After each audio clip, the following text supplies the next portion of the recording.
Bonjour et bienvenue pour cette nouvelle vidéo.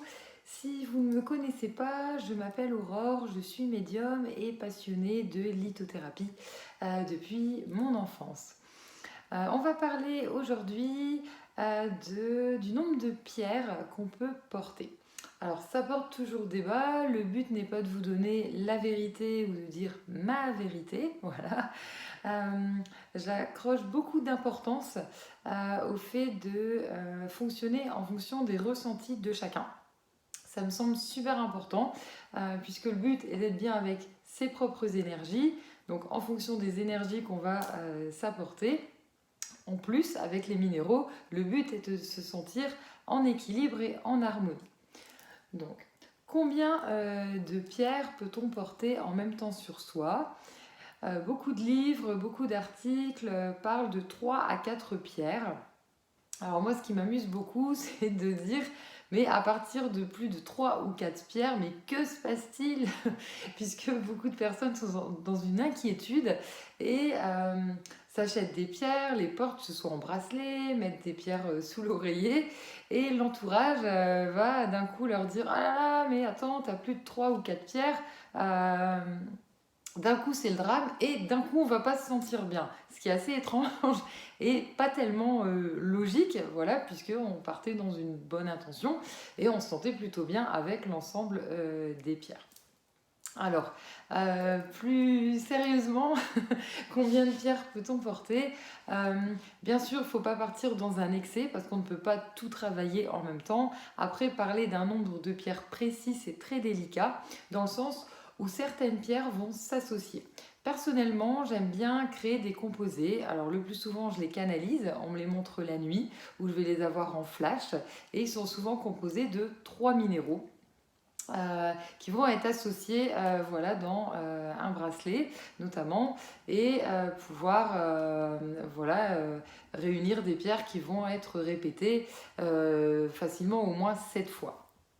Euh, quand on réalise un composé, alors j'aime bien réaliser des composés également. Ici, un que j'ai réalisé donc spécialement pour moi, en fonction des vertus, à un moment que j'avais envie de travailler. J'aime bien fonctionner avec maximum 8 pierres. Alors vous allez me dire pourquoi 8 pierres? C'est pas forcément dans le sens où on peut aller jusqu'à 8 pierres, c'est dans le sens où sur un bracelet, donc c'est plus un calcul un petit peu mathématique, si on pourrait dire. Voilà. Si on regarde par exemple les jades vertes, d'accord, qu'on a ici, ici et ici, on en a 3. Sur un bracelet comme ça, on en met en moyenne 23, 24 paires, hein, entre 22 et 24. Donc, l'objectif étant d'avoir à chaque fois chaque minéral qui va être présent au moins 3 fois. Pourquoi 3 fois? Parce que si je mets mes 3 pierres, hop, les unes à côté des autres, ça va représenter l'équivalent d'une petite pierre roulée. Alors souvent, on parle en termes de grammes, sachant qu'une pierre, pour qu'elle soit efficace, on dit qu'il faut souvent environ 20 grammes. Alors, personnellement, je travaille aussi avec la puissance des pierres. C'est-à-dire qu'on ne peut pas forcément comparer une émeraude qui va être une pierre très puissante avec une pierre beaucoup plus basique comme du quartz rose ou de l'améthyste. Voilà. Donc, ça me semble important en fait à préciser. Donc le fait que j'en mets maximum 8 sur un composé, c'est plus dans le sens, vous l'aurez compris, que chaque pierre qui sera présente sur ce bracelet sera au moins en perles présente 2 à 3 fois, voilà, pour représenter l'équivalent d'une pierre. Au-delà de ça, il y a le travail qu'on va faire la journée et le travail qu'on va faire la nuit. Donc ce qu'on va travailler la journée, donc par un composé ou par des unitaires, on va ensuite mettre de côté, surtout si vous partez sur des pierres dynamisantes, d'accord, de l'œil du tigre, on peut utiliser tout ce qui va être plus chaud hein, en règle générale. Si vraiment on veut de l'action, dépasser ses peurs, du grenade, la cornaline. Et le soir, pour pas dire la nuit, le plus souvent on part sur des pierres qui vont être un petit peu plus lunaires, plus douces, qui vont nous aider pour le sommeil. Ça peut être l'améthyste, ça peut être l'angélite par rapport aux anges et puis le décuplé, voilà les contacts qu'on va avoir. Par exemple pour les douleurs, on va utiliser l'œil du tigre la journée et la malachite la nuit. Donc personnellement, moi je sais que sous l'oreiller, j'en ai facilement une dizaine. Alors pareil, quand des personnes vont voir qu'il y a pas mal de pierres, ah là là, mais t'as forcément plein de problèmes. Non. Le fait d'avoir pas mal de pierres, c'est pas forcément avoir des problèmes, d'accord? J'aime bien à chaque fois l'expliquer. Pourquoi? Dans le sens où on parle plus de prévention, hein. Je suis passionnée de médecine chinoise aussi. En médecine chinoise, on parle bien de prévention, d'accord? Si je travaille avec la malachite contient du cuivre et va donc soulager les douleurs. Je suis pas obligée d'attendre d'avoir un dos en compote ou des douleurs, voilà, abracadabrantes pour utiliser la malachite. Personnellement, j'aime bien la mettre toutes les nuits sous l'oreiller. Elle va aider également à décupler les rêves puisqu'on va lâcher un petit peu au niveau du corps physique. Et elle va aider dans la mobilité, elle va aider dans la flexibilité du corps. Voilà.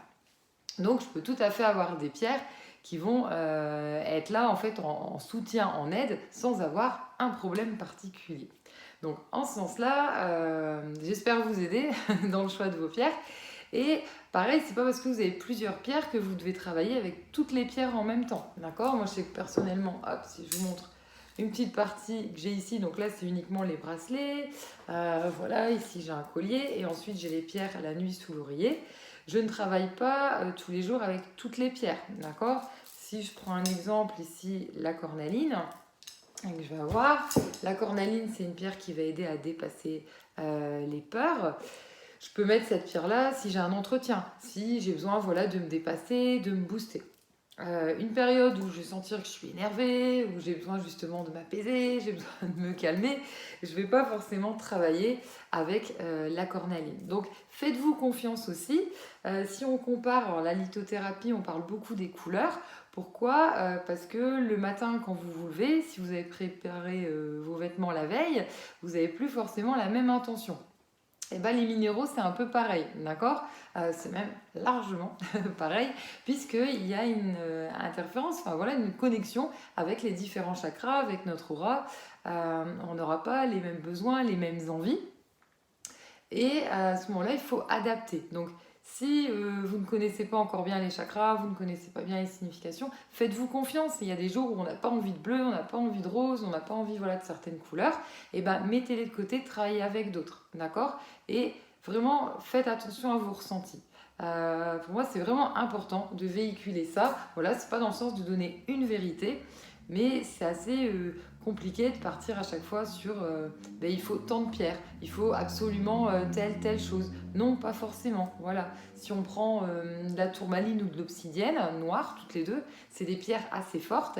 Si elles sont un petit peu trop fortes, eh ben, on peut adoucir avec du quartz rose, avec de la citrine notamment.